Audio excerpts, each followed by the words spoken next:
Hello and welcome to the Oracle reading for that beautiful Capricorn new moon that happened just before the calendar new year. Ishala diala di ishala modoela diala modofala.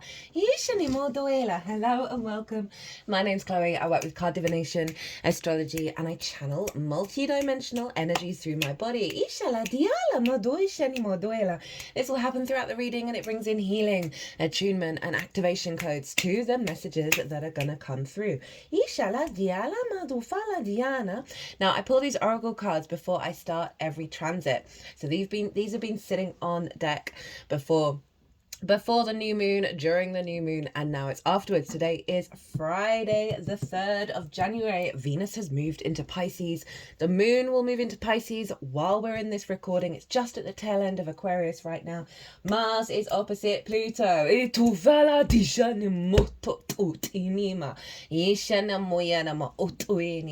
We are, Venus is in Pisces. She's in her exaltation. She's raised up high. So this higher love energy is infusing into this Mars opposite Pluto, of getting us in alignment with sort of just more egalitarian understanding of the way that we move through the world.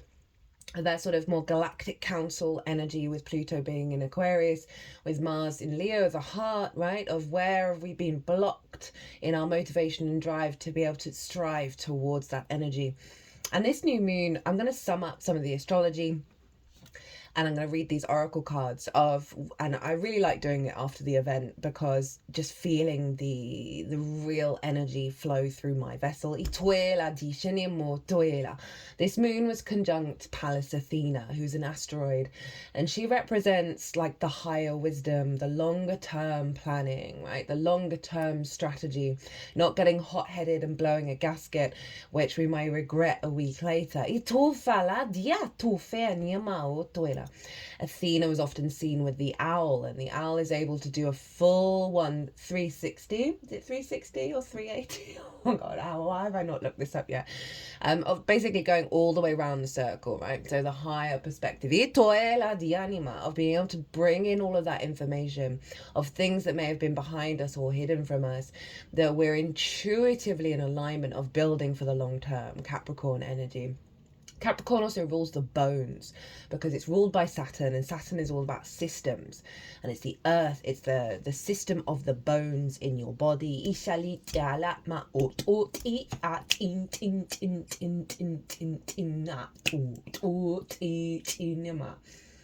so it really allows us to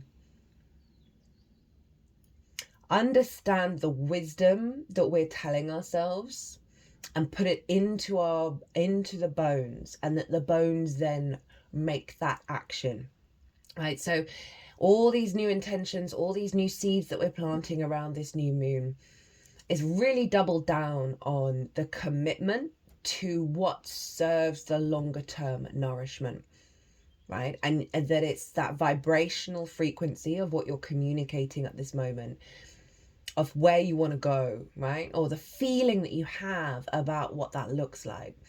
There's a maturity coming in that's allowing you to really resonate through your bones to that intention and put it into practice.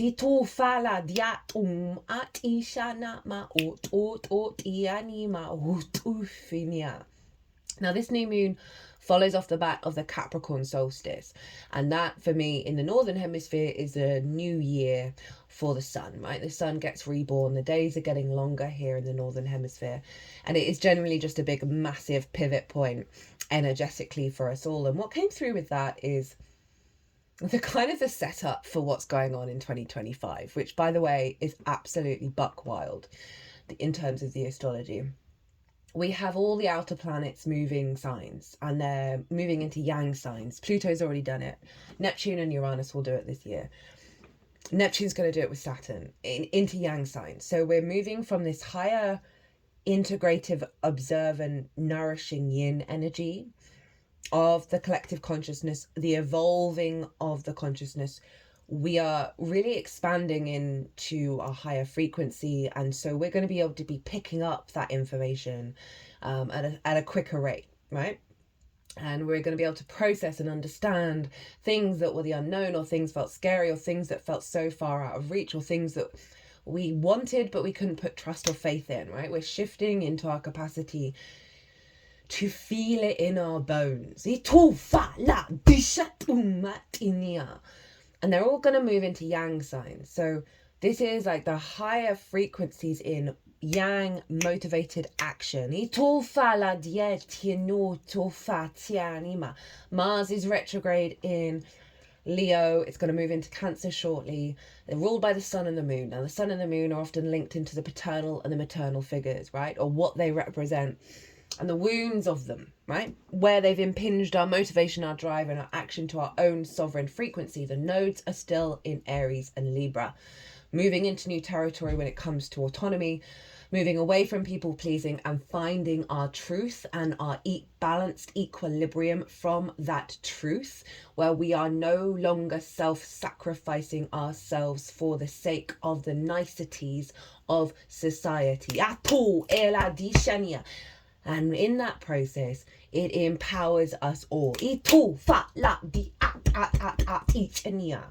So Mars, shaking off the wounds of the parental figures, however that looks to you, right? And recalibrating them. We're going to have Venus and Mercury retrograde in the sign of Aries, having the North Node left there. So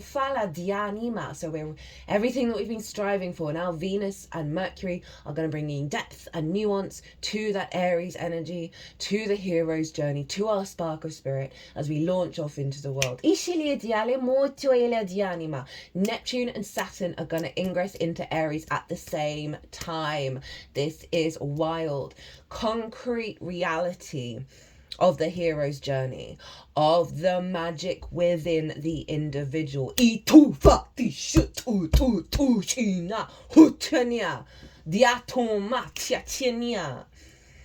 Jupiter's going to move into Cancer. Its favorite house, favorite sign to be in. Absolutely favorite sign to be in. This is a real deep nourishing of our inner wisdom, that we feel safe in our emotional body. We're finding the exaggeration, the amplification, the abundance of our intuition because of the refinement process that we've been working on.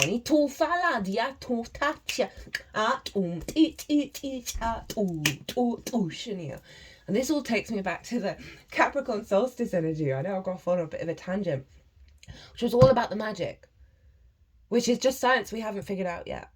It's all about the miracles. It's all about the fool that leads us to the magician and the high priestess, right?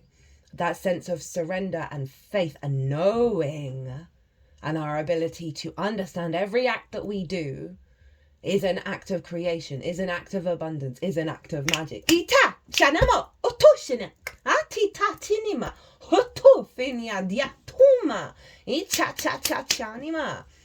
So let's bring it back down to this Capricorn new moon.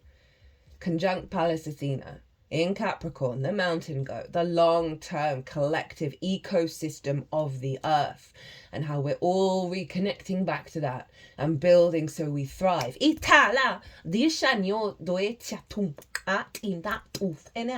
Saturn, the ruler of Capricorn, right, was square Jupiter, who's still retrograde in Gemini, and Mercury in Sagittarius. Sagittarius is ruled by Jupiter. Gemini is ruled by Mercury. Jupiter and Mercury are in each other's realms. It's called mutual reception. They are ruling the whole chart. They have done for quite some time. We don't get a shift until Mercury leaves Sagittarius.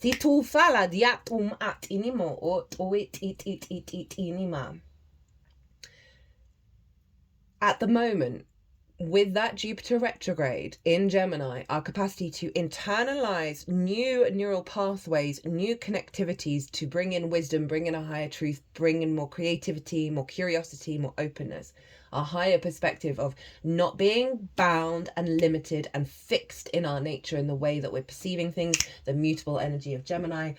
Mercury in Sagittarius now direct. It's now gone past its retrograde cycle to is able to perceive this higher frequency in the information that we're collecting, right? So we've got this higher perspective and our integration of that information fusing into Saturn, fusing into the whole chart, but fusing into Saturn. They're squaring Saturn. They're building with Saturn for the long term.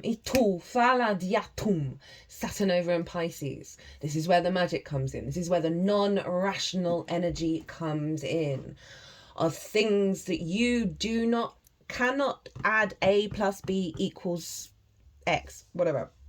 I was always quite good at algebra. But you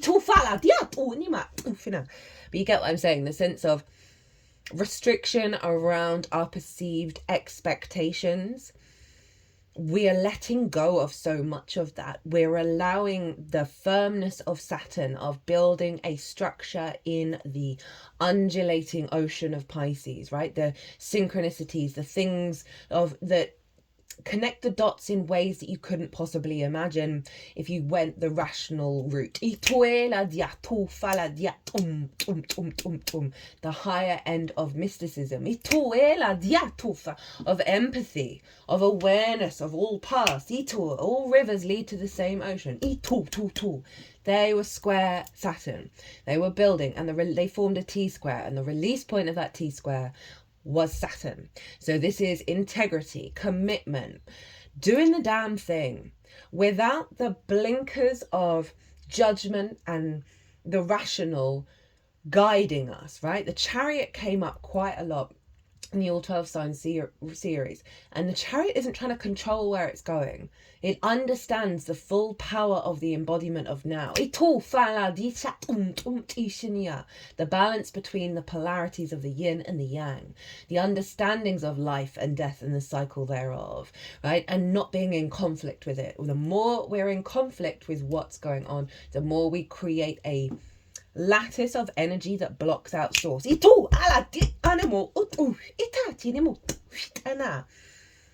That this square, this T-square that's released in Saturn, is one doubling up on that, just the maturity of knowing what serves the building process in the long term, and knowing that part of that is magic. But we do not have to know all the answers.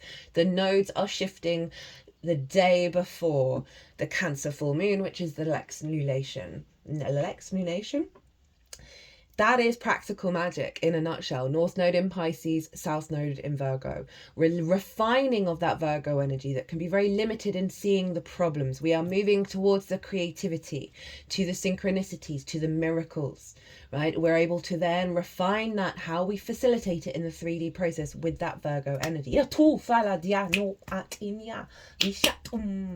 So we have really powerful energy at the moment of feeling and cultivating this sense of knowing in our bones, despite the chaos, despite the grief, despite the pain, despite the fear and the worry, that there is something building within us all that is giving us the resonance to step beyond it. The Temperance card also showed up quite a lot in all of the readings, and that's the Sagittarius card. And Temperance is all about tempering, right? Really refining something until it's in its perfect form, of bringing that angelic frequency into our reality. And temper, in terms of the etymology, comes from time, the refinement of time. And this is really highlighting the huge alchemical process that we're going through right now, that is allowing us to be open and yet mature in the way that we refine our timeline.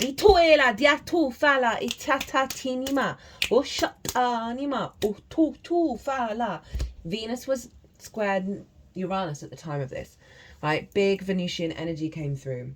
So I'm really glad that I felt called to do this on Venus's day. Venus square Uranus is a liberation of old desires, a breaking away of that which is traditional in terms of the expectations of love, the expectations of connection, right? This is allowing us to be more in the observer state and open up our vessel to the reciprocity by simply putting awareness on it. There's such big liberation energy with that Uranian energy coming in around our physical vessel no longer being scared, It doesn't mean that we're not going to have all these sensations and feelings within us. It's that we're cultivating an energy. We're multifaceted beings. We're cultivating an energy within us that is getting stronger and stronger and stronger each day, Pisces. That isn't phased by the fusing and catalytic chaos energy anymore. It's allowing more play to come through.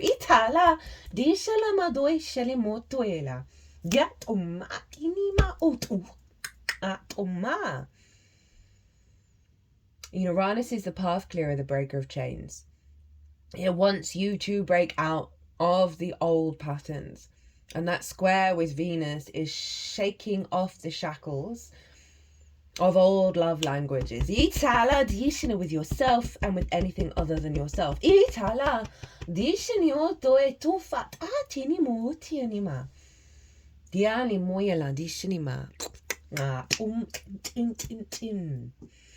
Big stuff going on, guys. Big stuff. Right, let's get into this oracle reading. A little bit of housekeeping. So there's a competition at the moment. Check out my latest short to enter into the competition. There are 3 personal readings, pre-recorded earth transmissions up for grabs. You got till the 19th of January to enter, so that is alive at the moment. If you want a personal reading on the Mars retrograde, it's a big deal. This is 50% off at the moment. Email me directly if you want to take me up on that offer.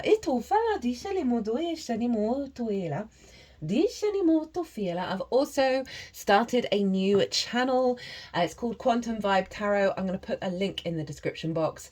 It's very different to what I'm doing here. This is more I really strive on this channel to explain the astrology, explain the cards, to give a sort of, it's more of sort of like a teaching energy, rather than just straight out intuitive flow state. Although that obviously does come through. Whereas the other channel is just what I'm feel called to in terms of transmissions. They're kind of part ritual, part download, part transmission, part activation. I use a lot more decks. It's a lot faster. It's been quite fun to do. So if you feel so inclined, they're a lot shorter. Go check out that new channel. So we have the tear at the beginning of this reading.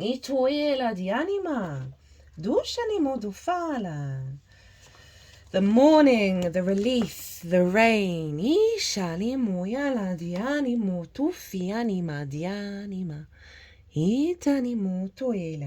Tears are droplets of letting go. Once they begin to fall, we allow the swelling tide of emotion to run its elemental course.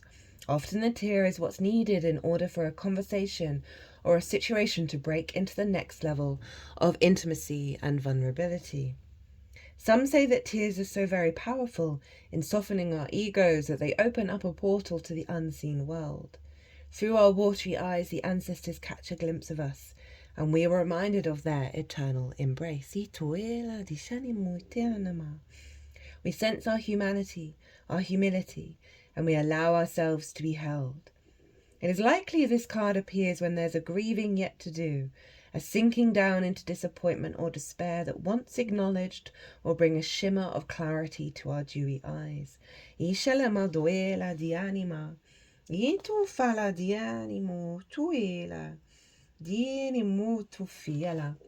So this is sort of very much that Piscean energy of the big release of, you think about the Capricorn energy and Pisces, they're both collective. So whenever we have transits in these signs, we're often working through some really big archetypal wounds of how do we keep building? How do we keep loving?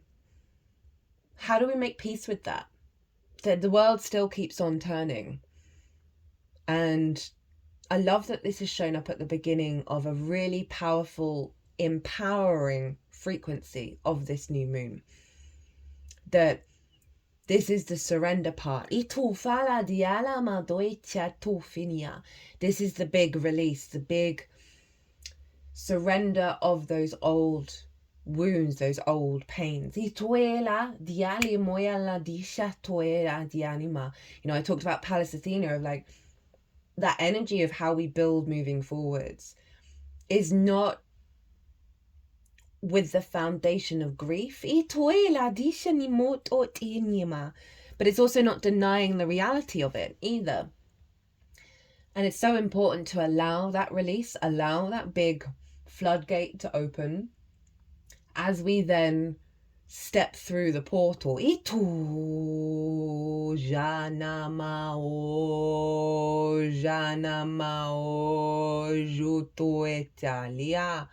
They just put it over my third eye.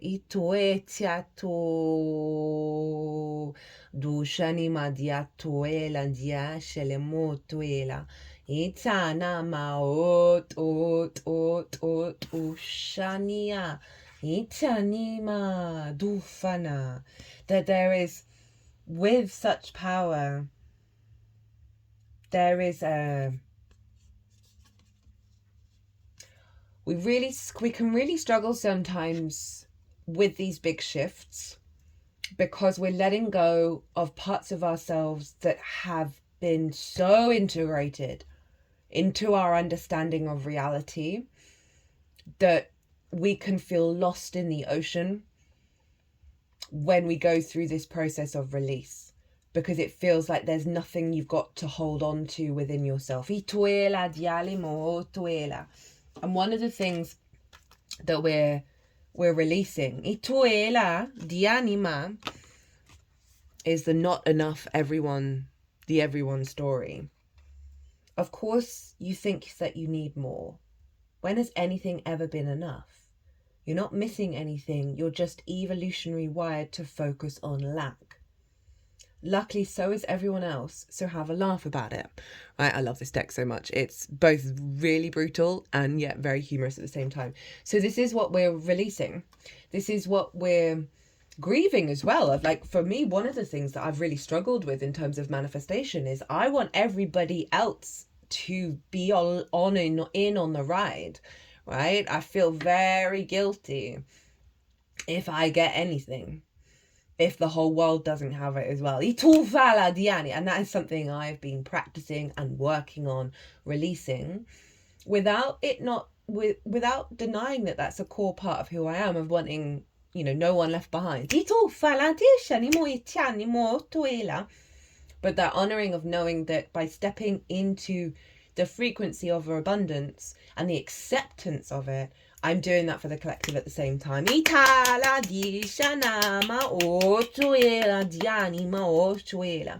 So one, we're working through this grieving process of the perceived reality of lack,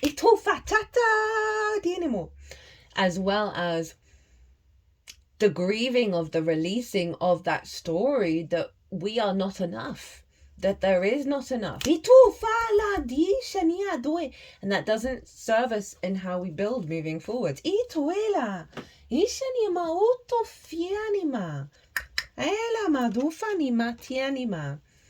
And then we have with it fierce compassion. The lioness, the witch, and the whole globe. Sekhmet is the lion-headed warrior goddess of Egypt. She is known as the mistress of dread and lady of slaughter, great one of magic. She is the goddess of war and healing. Mythology says that she was sent to destroy humanity, but instead was given a drink and ascended to her healing aspect, Hathor. Sekhmet is the duality of the fierce lioness, the whip, and the healer, the wand. She teaches us that we can harness our rage into purposeful action and fierce compassion. We can return to balance in our consciousness. We can be done with violence and war because the divine intervention was written about in so many scriptures has always been us.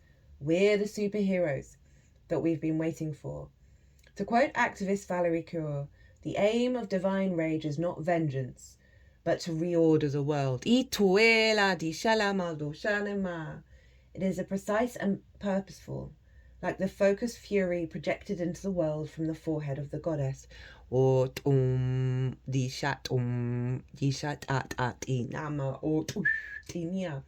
Are there any aspects of your life where you no longer need to vibrate in anger or be at war? Now, this goes back to Pallas Athena, right? In terms of the Greek mythology, Ares, Mars, wasn't really liked by a lot of the gods, right? Because the Greek mentality was logic. Whereas Ares was deemed very, very hot-headed, very brash and rash in its nature. And Athena was raised on high, right? This sense of this higher perspective. And so much of what we're doing at the moment, what we have been doing with the Mars opposite Pluto energy and the Mars retrograde, is realigning under our understanding of conflict, right? How do we redirect that energy in a way that is creative rather than conflict? So for this energy to come through, this is so beautiful in terms of, especially the lion, right, of Leo, of aligning our passion, our hot blood that serves us to build in the long term, right? That sense of compassion, that sense of, well, where was I reading? Sorry, just trying to get back to where I was. Yeah, purposeful action and fierce compassion. And that is not only with the outside world, but with yourself. We can return to a balance in our consciousness. We can be done with violence and war because the divine I've already read this, sorry. I do apologise. The aim of divine rage is not vengeance, but to reorder the world. It is precise and purposeful, like the focused fury projected into the world from the forehead of the goddess.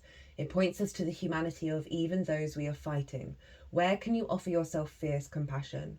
Are there any aspects of your life when you no longer need to vibrate in anger or be at war? Are there places or trauma where you can find fierce compassion, ferocious even, and transmute into healing and service?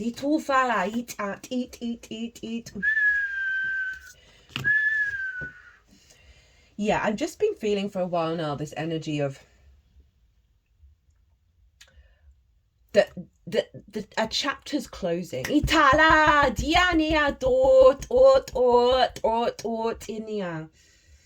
it's not that we're not feeling the emotions linked into it, but they're no longer attached to us in the same way. As I said, there's this energy that we're cultivating that is us, has always been us, that is so strong in its nature.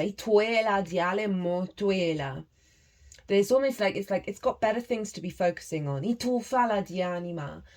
I'm going to talk more about this in the Cancer full moon. It's not about rejecting all the practices and the processes and the importance of the observation of how we are wounded and how it has affected us. It's that is still going to be a process as we unravel more and more. But there's just a part of us that's now taking up more space. And remember, the space within you is infinite. That is present in the now without the entanglement, right? There's a clear flow of energy now. With this card, with this section, we've got don't make assumptions, learn to ask questions. It's always better to ask questions than to make assumptions. Have the courage to ask questions until you are clear as you can be. Once you hear the answer to a question, you won't have to make assumptions because you will know the truth. This is so powerful in how it's going to give you clarity moving forwards, right? This is such a useful tool. I've been seeing it really loudly, not only with myself, but with those around me, people that I'm interacting with, external content.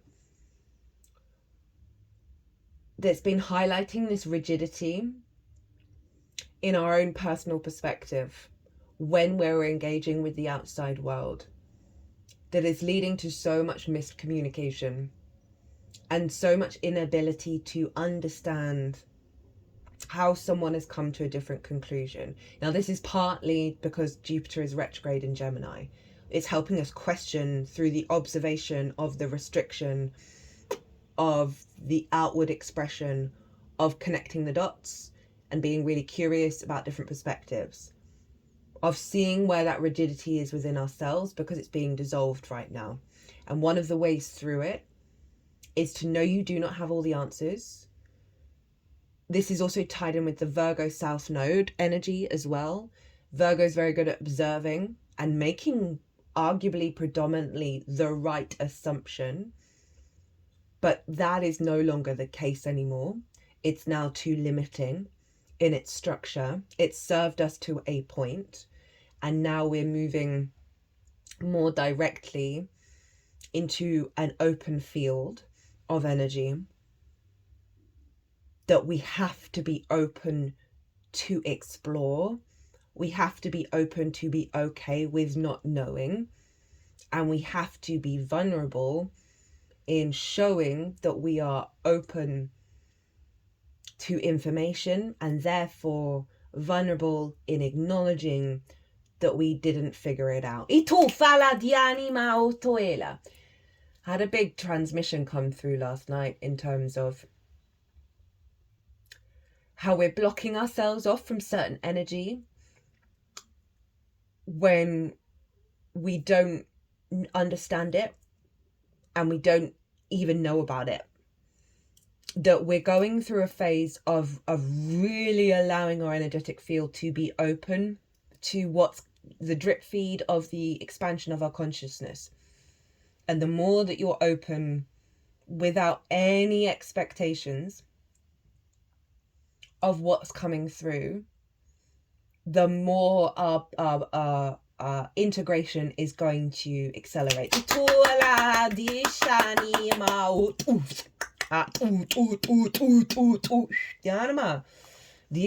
Right, so which one do we want to go with? Okie dokie. So we've got from the Shaman's Dream Oracle, the perfect storm, the courage to step into life. An invitation to act now, sheltering from the turbulence. When the perfect storm appears, it cautions you to be ready for an exciting, if turbulent, time. The winds are picking up, and you need to make sure that you are close to the eye of the storm, or you will be buffeted by gusts that may take you far from where you need to be. The key is to remain centered and balanced and bear witness as the forces build in intensity. I cannot stress enough how much the astrology of this year, 2025, which we're now in, is wild. And we have to be so open to what's happening rather than trying to control it, rather than trying to prepare in any way. But what I just said about being open is the preparation.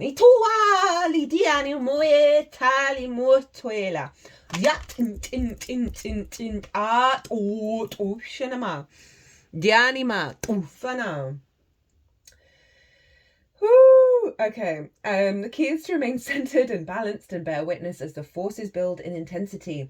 Notice how the loose stuff is starting to fly around, and recognize how little of it you truly need.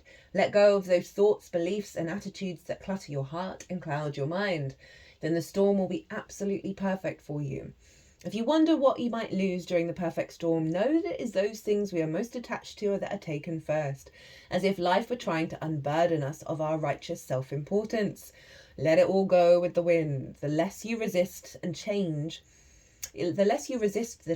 brought by the perfect storm, the happier you will be. Ride the winds to your next destination. Embrace the rain or snow. Remember that every time you try to argue with nature, you lose. The perfect storm might also be a call for you to seize the moment. There might be a great opportunity that you need to take advantage of right now. Carpe diem, seize the day. Here, time is of the essence. It may be gone shortly, so do not hesitate. Go ahead, bite off more than you can chew, and take the storm on in all its terrifying greatness. Experiencing the fullness of life, you will succeed. And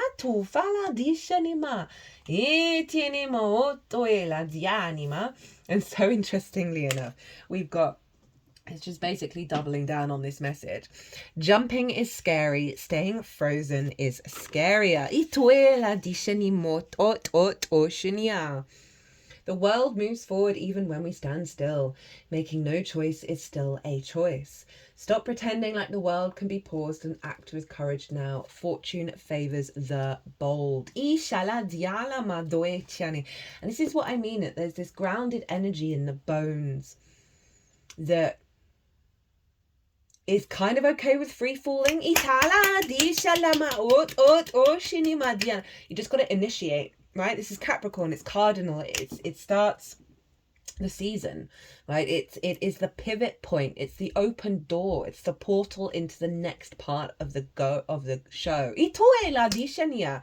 And with cardinal energy, it's about instigating. It's about getting up and doing it, right? And not necessarily freaking out about how it's going to turn out or what the expectations are. But that act of, you might want to go open a door in your house and walk through that room into the next room as a portal, as that acknowledgement of being open to the transition.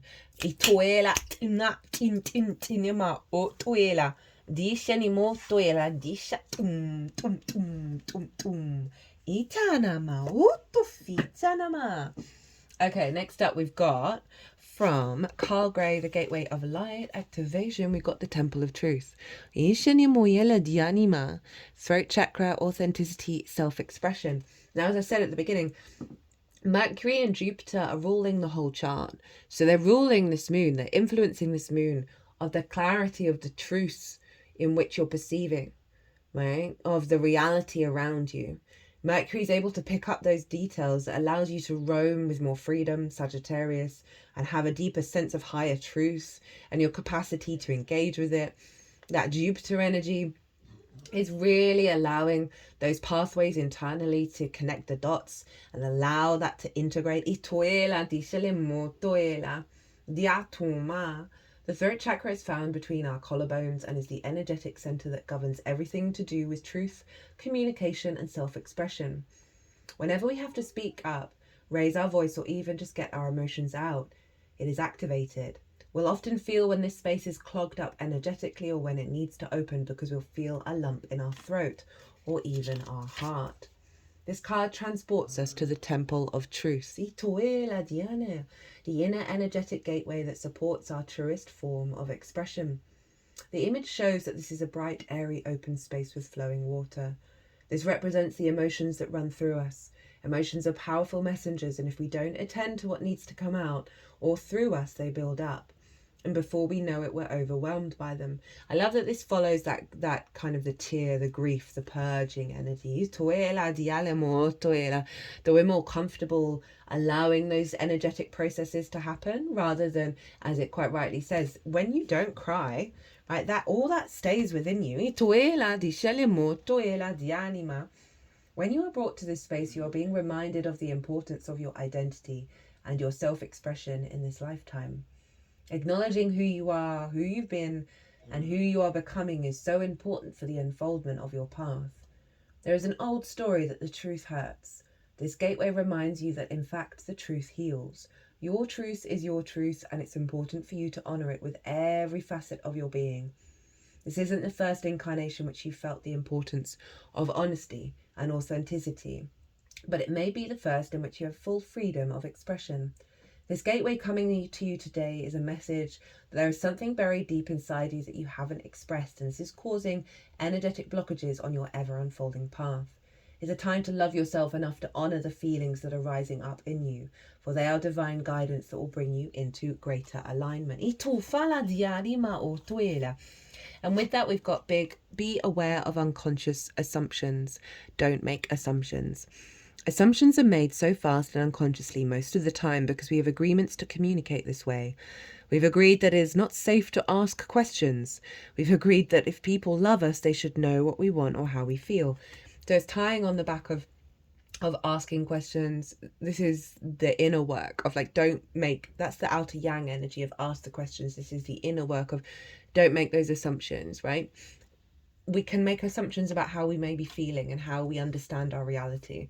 And this feels quite significant in terms of a practice that you can do of calling on your higher truth, and not making any assumptions about it, and going further and further within yourself to reveal the magic that is bubbling to the surface that you may have thought is not a truth and may have been convinced otherwise. And through that is an act of grief over the restriction and the limitation of what we've all been collectively engaging with, of the sort of finite energy that we've perceived the universe to be.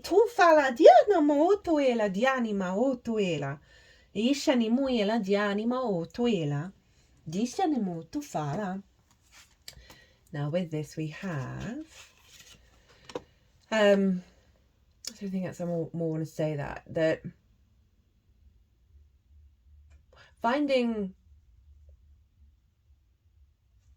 so it's tying in with both the surrender energy of the process in which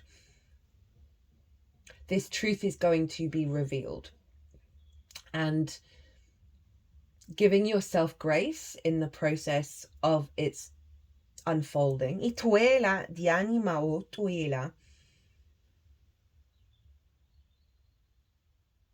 And connecting, I'm just feeling like a meditation on connecting to the bones and the throat chakra. Yep.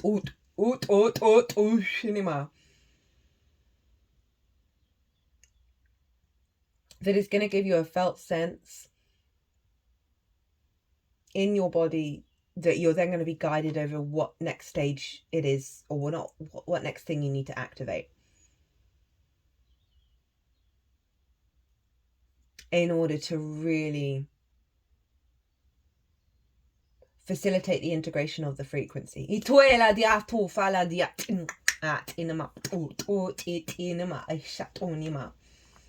The divine director, intervention and purpose. Divine intervention is occurring. Know that you're being guided. Happiness is your purpose. The divine director is a facet of the heart of the creator. According to New Thought teaching, his energy is merged directly with God's divine plan so that we can access it and understand it on a deeper level that will support our true function. Kind of what I just was talking about. Interesting. Which is to be happy. The divine director works directly with angels, and in particular guardian angels, so that they can fulfill their role of supporting the earth and all of her people.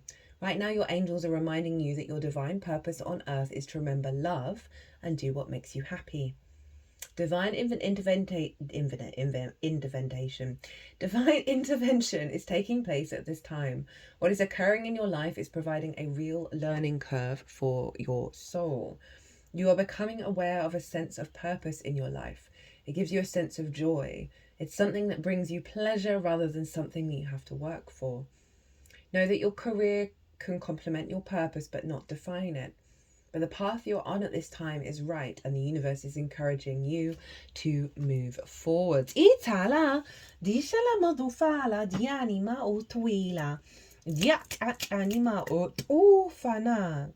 And here we have the threshold, right? And this is like the new moon energy. This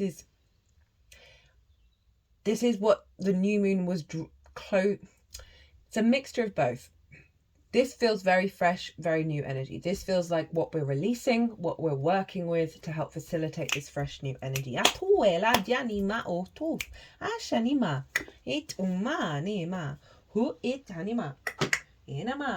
Right.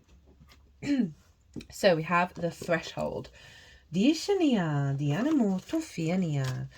door, the gate, the initiation. We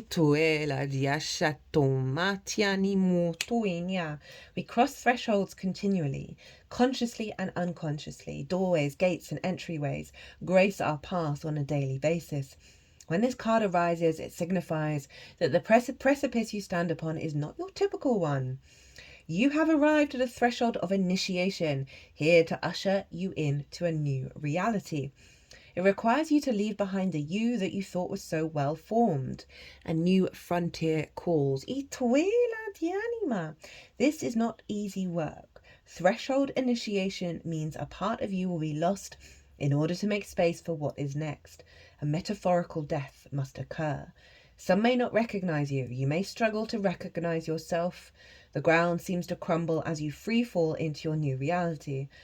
This is a little bit odd how much this is just recreating what I've just said. This is wild. This is the liminal realm. One step, dear friends. Just so that's so wild. I've said the word liminal at least 3 times today. Not necessarily in this reading, but just in general. One step, dear friend. Just take that one necessary step towards the future that calls you. When light, growth, individuation, ease in the liminal spaces. Ituela, threshold, cardinal is a doorway, right? Ituela, dishale moto fiela. Diala madoe shale moto fianema, diani moto finima. In Hindu mythology, Ganesh is the ultimate gatekeeper. Look to the great elephant god for support. Hecate, Janus, and Mention are also watching over you, right? This sense of the removal of the wall, of the obstacle, the opening up of space. As I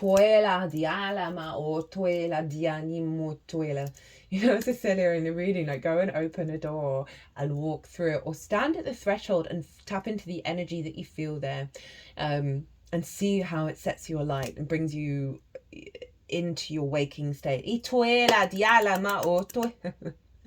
Underneath it, we have initiation. Oh, it's so funny.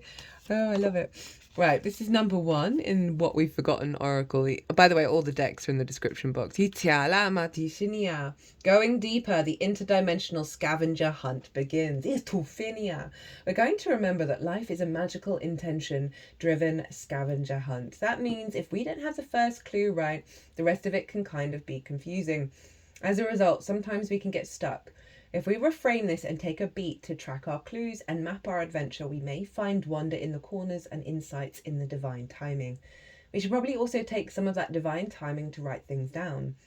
This makes it easier to track our clues and determine where we may have gotten off course. Where'd we get stuck? Sometimes stuck is a redirect from source or our soul. The road of magic comes with initiation. Initiation can be defined as the beginning of something. It isn't anything to be afraid of, it's part of the journey. It's part of remembering. Initiation is also defined as the admission of someone into a secret society or group. This is a rite of magic. Welcome, initiate. Think of what initiations may be at work in your own life.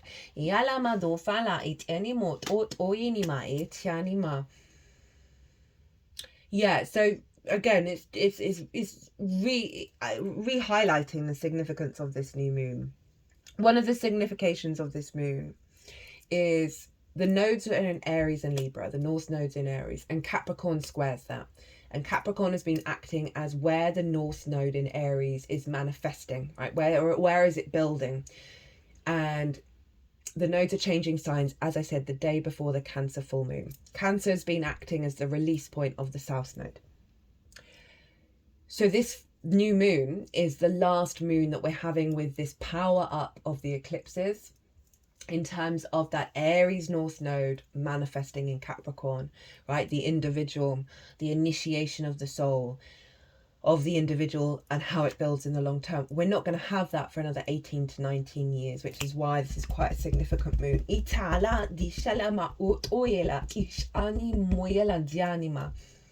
And it's interesting of like, I like the fact that it's saying write stuff down. So often we can forget the clues that we get from source or the clues that we get from ourselves or, all of the above. Spirit guides, all of that stuff. The little winks, the little nudges. That we can forget the signals and the signs. And it's more a practice of writing it down and putting awareness into the reality of it. Now, I disagree with some of what that card was saying in terms of that I don't think we're ever lost. I think it can feel like we're lost, but I don't think that we're ever lost. And it's almost like okay, I just had a little download. So that card is representing the reclaiming of missing soul pieces, Itala, and the scavenger hunt for the drawing back of our own energy back in within ourselves. And that this cycle is the rebuilding of that. Itala di at a higher level than we've ever done before. Itala di ashanimot oit anima ot oit inima. Because there's a vast deal of complexity out there in regards to how, what, why, where, in terms of when do we lose that piece of our soul? Have we ever actually really inherently lost it? Because underneath it all, everything is connected. But it just feels like there's certain stages that we've got to go through in order to integrate. And this is part of that cycle. That I think by writing down the random little whispers and the glimmers is just you acknowledging that you're on that path. Whether you have any conscious understanding of how it's unfolding or what you're even doing, I don't think is relevant. I think that can be really limiting for us, and we can then fall into a shame spiral of, are we good enough? Have we figured it out? And that's not what I'm feeling with this energy. It's a real openness. It's like all our senses are being activated to receive. And when we're writing these things down, we're acknowledging that we have received.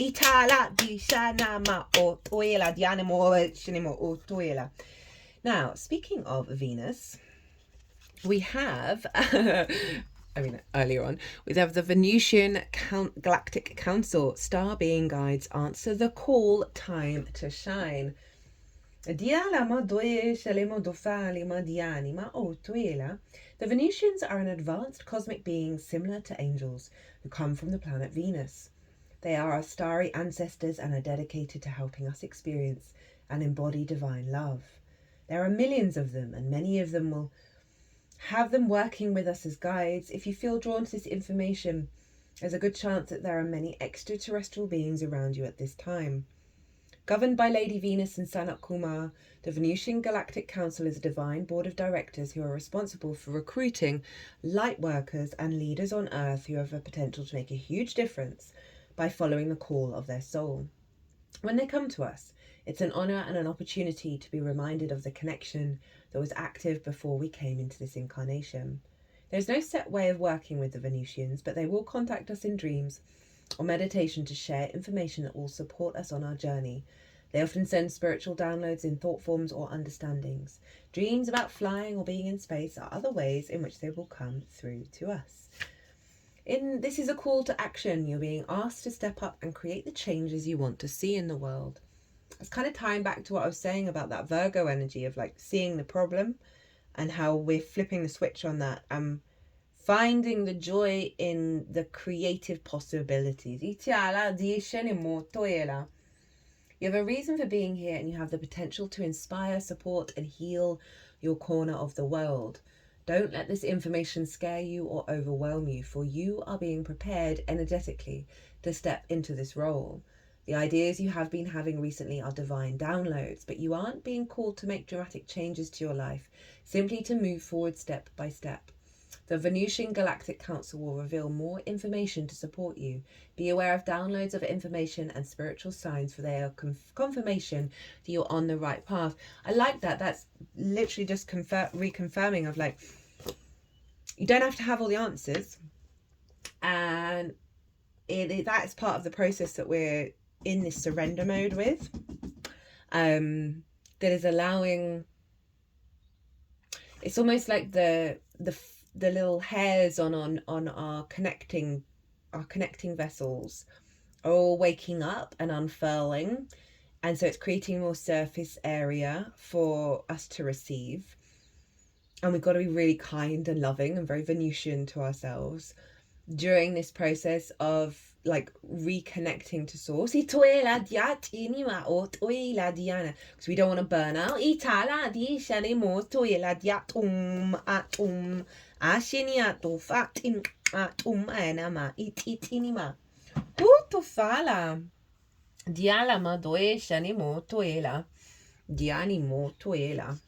Okay, Sky Bridge.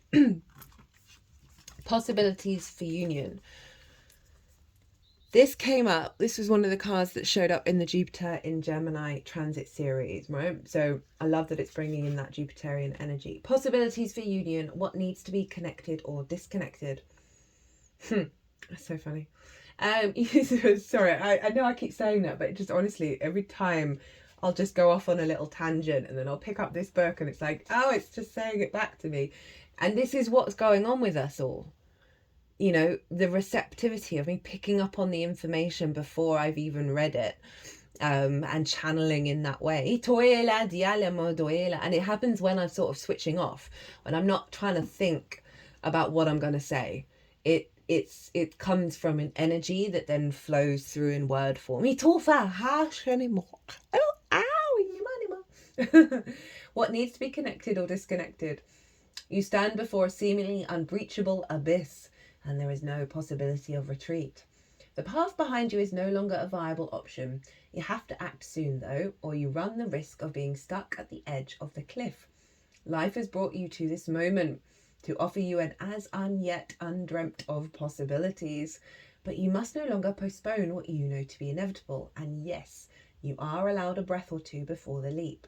So take a bit of time to yourself, get away for a day or two of contemplation, or even just a few minutes walk to clear your head. Muster your courage so that you may cross the sky bridge. The sky bridge appears when the moment is absolutely right for a quantum leap.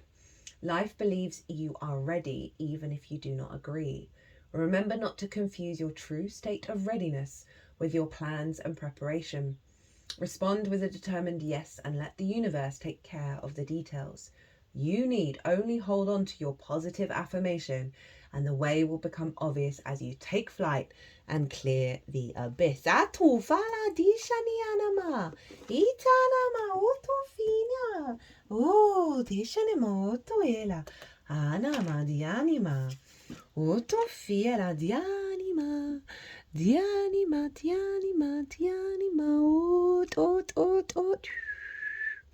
Breath of the cosmos. My will to thy will, micromanaging the universe. When we rely only on our own will, we micromanaging the universe and resisting the natural flow of life. We're not trusting the mysterious breath of life. We're rejecting the great cosmic intelligence and relying instead on our personal strength. When we do this, we find ourselves attempting to bend things to our will. We spend our time forcing, pushing, and living from a space of trying to. Everyone around us can feel it, and the universe can too. You're being called to stop micromanaging the universe and trust the breath of life, to surrender the greater will that God has for you, to move from my will to thy will. When you surrender to the greater will of life, you begin dancing with the rest of life. When you bow to the great mystery and say, please use me, please show me the way, little by little you find yourself living your most fulfilled, authentic life. When you surrender your personal will, when you relinquish control and release the way you think things should be and surrender to the greater will, you find yourself being led. You begin breathing the breath of life. So really bringing that energy of surrender. And it's through that surrender that the instinct to act comes through. But again, it's tying in with that lack of conflict that we have with what's going on. And it's a very hard practice. It really does require daily work to get yourself out of that conflict space. You could do a yoga nidra, you could just soften your energy and come to like a serene place within yourself. And then, I mean, I'm sure you're all aware of when you've forgotten something, don't try and think about it. Go and do something else. Shift the frequency and then the message will come through. And it's you, right? This is, the cosmos is you. But it's no longer trying to push against something. It's no longer that force that gets you to a point, but it really doesn't help you flow into the new frontier. I like that we've got this softness coming in with this, right? This awareness of the power of the initiation, right? That, remember, Capricorn is earth. It's yin in nature. It is this sense of reciprocity, of observing, of softening, of bringing nuance and depth to something by allowing things to unfold. So This is great support coming in of just saying, take a moment to breathe. Imagine you are breathing in the breath of the universe.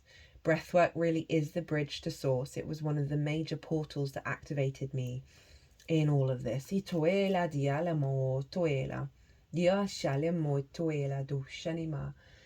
That it's just getting you into a space of softness through which the love can come in, the reciprocity can come in.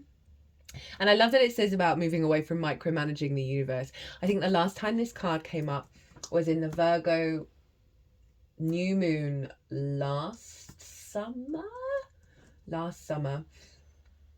that, you know, that the Virgo transits, we've been doing a lot of prep work for the South Node of stop trying to micromanage, right? Getting out of the way of a very powerful tool that is the Virgo energy.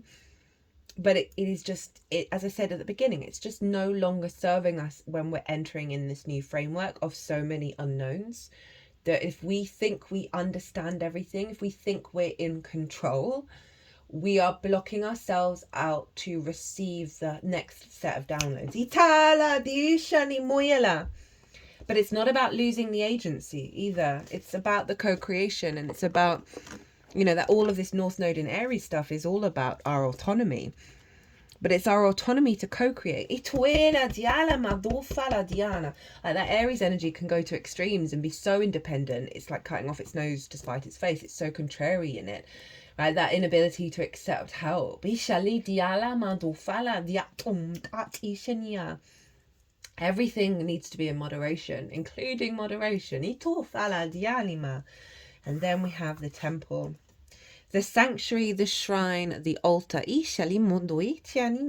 When we think of the temple, we often envision an architectural structure in a far-off land. We are quick to distance ourselves from the sacred, assuming we must expend much effort in order to arrive there. Yet the temple is a universal and omnipresent energy, accessible in the highest and lowest, richest and poorest of places. Visiting the temple might be as simple as stepping into the dappled light of the forest, slowly and sensually kissing a lover, or closing your eyes to travel inward. This card is a call to re-examine what you pay homage to and what you reject. What do you spend your time worshipping? Your phone, money, material goods? What barriers do you draw between yourself and the sacred? Perhaps there is room on your altar for something new, something surprising. Offer it to the heavens. Reverence for all, life as sanctuary. The ancient yogis saw the body itself as a temple, every function and feature of it as an expression of divinity. Build a shrine with found materials. Don't spend any money, only time.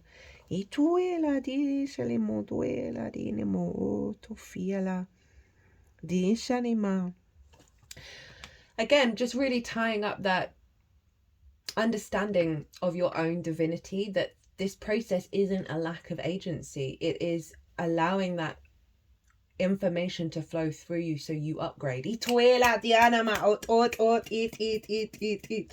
know, I like that bit at the end of, you know, can you put something new on your altar? That is acting as a vessel for the downloads. Remember, Pallas Athena is conjunct this moon. And that's locked in for the next 6 months to take us up to the Capricorn full moon. She's energetically going to be sending you downloads, right? Of the next stage. That you don't have to worry about the big long-term plan because you've got that locked into your moon, into your intuition already. The peacock's tail. Full vision. The spectrum. Inclusivity. The peacock's tail is a sacred image of alchemy. The mesmerizing display of tail feathers opens to mark the alchemist having shifted from single to multi-perspective. This is a great achievement. The alchemist has opened 1,000 set of eyes instead of one. They've discarded black and white thinking and allowed the full spectrum of colours, nuances and solutions to come into the fold. Creative solutions to complex social and political polarities can be found in this sacred space. The force field of possibilities has opened, and the alchemist has entered a new paradigm belonging to multiplicity, dimensionality, and inclusion. Utilize this perspective for positive change while it lasts. When falling back into black and white thinking, as any alchemist will do, envision the splendor of the peacock's tail. Each feather contains a shimmering universe of possibility. I mean, I love how this genuinely is summing up everything in this reading.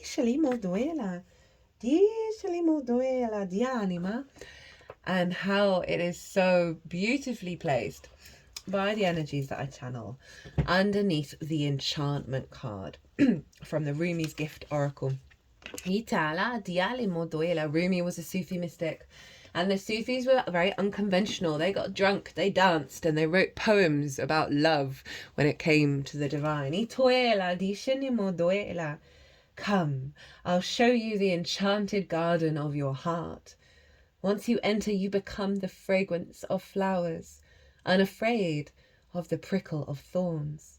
You see that when you burn, like the oil in the lamp, you confide in darkness, and it welcomes you and embraces your light.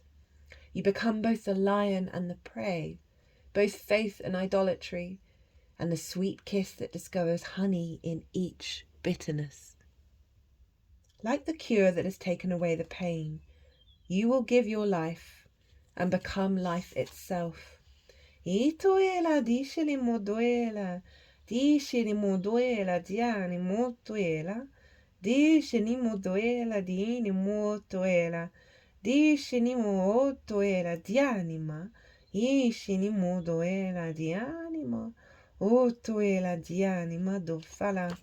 Again, this is like really summing up everything of that polarity. You think of Pisces, where Saturn is the ruler of this moon. It's two fishes, but they're pulling away from each other. It's the honoring of the connection of the light and the dark, right? Of the joy and the sadness, and how they are interconnected. And the more that we hide from that, the more that we run away from that, the more we get trapped in the extremes. Rather than realizing that all of this is power-ups around us. Diana was that big tear at the beginning of us making peace with that, the initiation of it. As I said, we're drawing a line in the sand. We're not entangled so much. We're honoring the beauty and the wisdom and the power of it, rather than the expectation it will always be so. Right? The ebb and flow of life is here with us.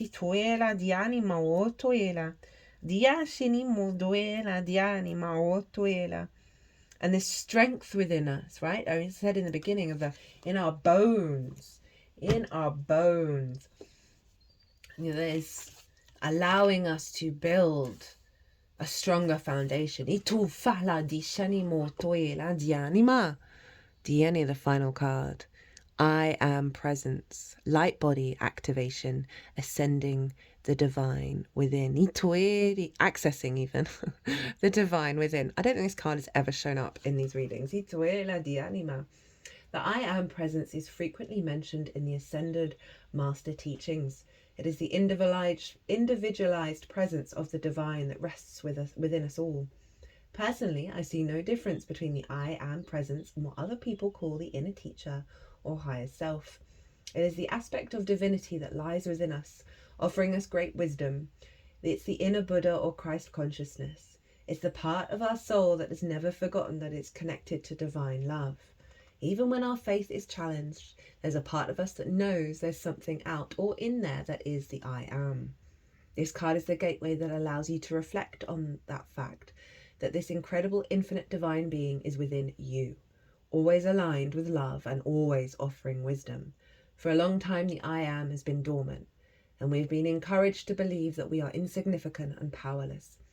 But the more that we connect with the divine, the more we realize that it's resting gently within us. We are the divine expressing itself. We are facets of the God particle having an individual experience, but we are part of the whole. You are experiencing a great shift, which is helping you understand yourself in ways that were previously impossible. This is an exciting time. You are connecting with the highest form of intelligence within you, The body of light within you is growing brighter, and you are becoming aware of how your actions and choices affect the unfolding of your future. The bright light you are is expressing itself unapologetically.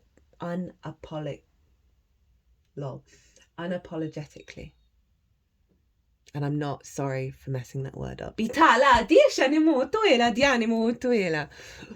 Whoa. Hutufana. Tinta tinima. Otuelama. Dialima. Otuela dianima. Otuela dianima. Dufala di shanima. Duela dianima. Atinia. Atinima otufanama. Atinima otufatianima. Dianima otuela dishanima otufala. Itum. Itum tum tum tum tum tum tum tum.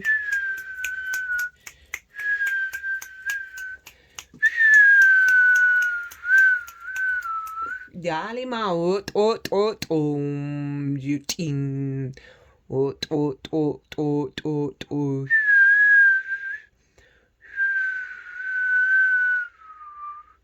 Dialima duenia.